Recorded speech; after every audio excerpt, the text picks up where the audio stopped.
Migrant मजदूरों और तलबा के बिहार पहुंचने का सिलसिला जारी है। मजदूरों और तलबा को लेकर 23 स्पेशल ट्रेनें बिहार आएंगी। इसी कड़ी में आज बरौनी स्टेशन पर गुजरात के सूरत से 700 से ज्यादा मजदूर पहुंचे हैं।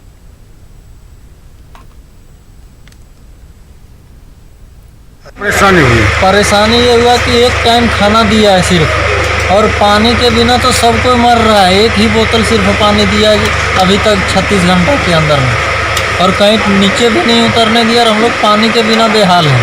अभी तक हम लोग का हालत ऐसा हो गया है कि मत पूछिए।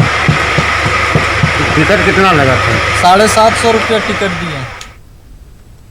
और वहीं महाराष्ट्र के पनवेल से तकरीबन 1300 से ज्यादा मजदूरों को लेकर श्रमिक एक्सप्रेस ट्रेन मध्य प्रदेश के रीवा पहुंची, जहां तमाम मजदूरों की स्क्रीनिंग करवाई गई। इस दौरान इनके आने जाने और खाने पीने के ताल्लुक से इंतजाम भी किया गया था। अभी जैसे यहाँ आए हैं तो क्या टिकट वगैरह कोई किराया तो नहीं लगा है आप लोग को? अभी नहीं लगा। अभी नहीं लगा। कितने लोग? 2 आदमी। अब कहाँ जाएंगे, कैसे व्यवस्था है आप लोग की?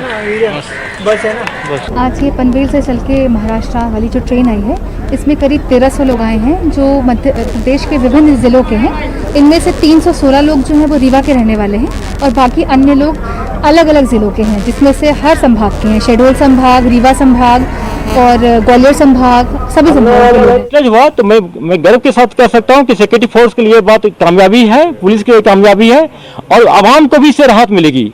हाजी साहब, आप कह रहे थे कि जो लॉ एंड ऑर्डर सिचुएशन है वो कंट्रोल में है, लेकिन इंटरनेट बंद है, मोबाइल सर्विस बंद है, कब तक रेस्टोर होगा? और देखिए, लॉ एंड ऑर्डर आईजी साहब के हुक्म से बनने होता है। आईजी साहब कुछ जो हमारे टूल्स है उसको यूटिलाइज करते हैं। उसमें पहला है कर्फ्यू इम्पोज करना, कम्युनिकेशन में ब्लॉक लगाना, नाका लगाना, डिप्लॉयमेंट करना, ये हमारे टूल्स है, लीगल टूल्स है। तो इसी के चलते ना कंट्रोल होता है। ऐसा नहीं होता कि हम हुक्म दे तो कंट्रोल हो जाएगा। तो ये जो कम्युनिकेशन गैप लगाना ये बहुत जरूरी है। नहीं तो आप देखते हैं कि अगर नहीं बंद करते हैं तो अभी तक इतना रिमोट ऑफ हेल्थ देखते हैं, पुराना वीडियो को अपलोड करता है, लोगों को हिस्ट्री करता है, हर जगह प्रॉब्लम होता है। कब तक रहेगा?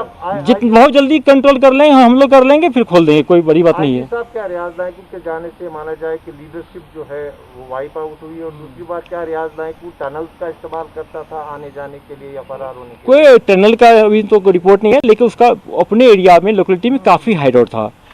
कम से कम 6-7 मरने के पहले हाइडआउट को हम लोग बस्ट कर चुके थे। ये 7वां हाइडआउट था जिसमें मिला ये, और बहुत कंट्रोल इससे होगा। क्या लीडरशिप खत्म हो गई है?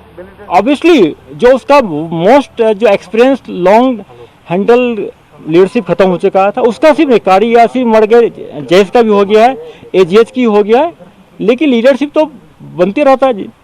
वो खुद बनाएंगे उसको, फिर उसके पीछे बढ़ेंगे। कौन बना है मुझे पता है, अभी ये शेयर नहीं करेंगे आप लोग को, शायद आप लोग पता भी होगा, लेकिन उसके पीछे भी हम लोग पड़े हैं। विजय जी, जो आर्टिकल 370 के जाने के बाद ये अटकलें लगाई जा रही थी कि हॉट समर होगा, तो आपको लगता है कि जिस तरीके के हमले हो रहे हैं या इन्फिल्ट्रेशन हो रही है, कोशिश की जा रही है कि उस तरीके के हालात बनाए जाए? देखिए, जब से हम लोग कश्मीर JNK एकेडमी ज्वाइन किए, ये हम लोग मानते हैं कि होली मंथ रमजान में अटैक बढ़ता है, लेकिन हम लोग दूसरी हमारे लिए चैलेंज था। पहले होली रमजान मंथ था, दूसरा कोविड में डिप्लॉयमेंट।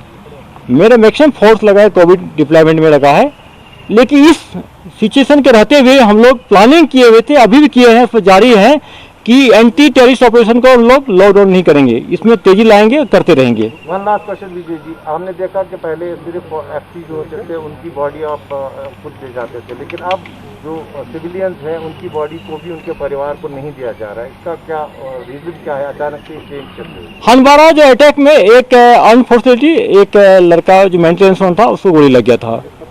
हम लोग उनके घर वाले के पास एसोच गए, मोटिवेट किए कि अगर हमको आपको डेड बॉडी देते हैं, देने में कोई दिक्कत नहीं। पहले तो मीडिया में बता दिए इनोसेंट है, कुछ नहीं छिपाए हम। अगर आपको देंगे तो गांव वाले आपको प्रेशराइज करेंगे, 2000 लोग आ जाएंगे, उसके जुलूस में जाएंगे, जनाजा फ्यूनरल में। तो चूंकि रेड जोन एरिया है तो संभावना था कि स्प्रेड हो जाता वायरस वहाँ पर। उनके फैमिली मेंबर मुतमिन हो गए, उनके इज्जत के साथ गाड़ी में ले गए। हम लोग एक आइसोलेट जगह पर उनको बारामूला में लास्ट साइड करवाई, इज्जत के साथ रिलीज। नहीं, अदर मिलिटेंट्स जो लोकल मिलिटेंट्स थे उनकी बॉडी पहले परिवार को दी जाती थी, अब वो नहीं दी जाती। बिल्कुल, जब तक कोरोना वायरस का खतरा है तब तक हम लोग नहीं देंगे। सर, फोन कब छोड़ेंगे? नेट तो आप ऑन ऑफ करते हैं, बात करेंगे फोन पे आपसे। Thank you very much.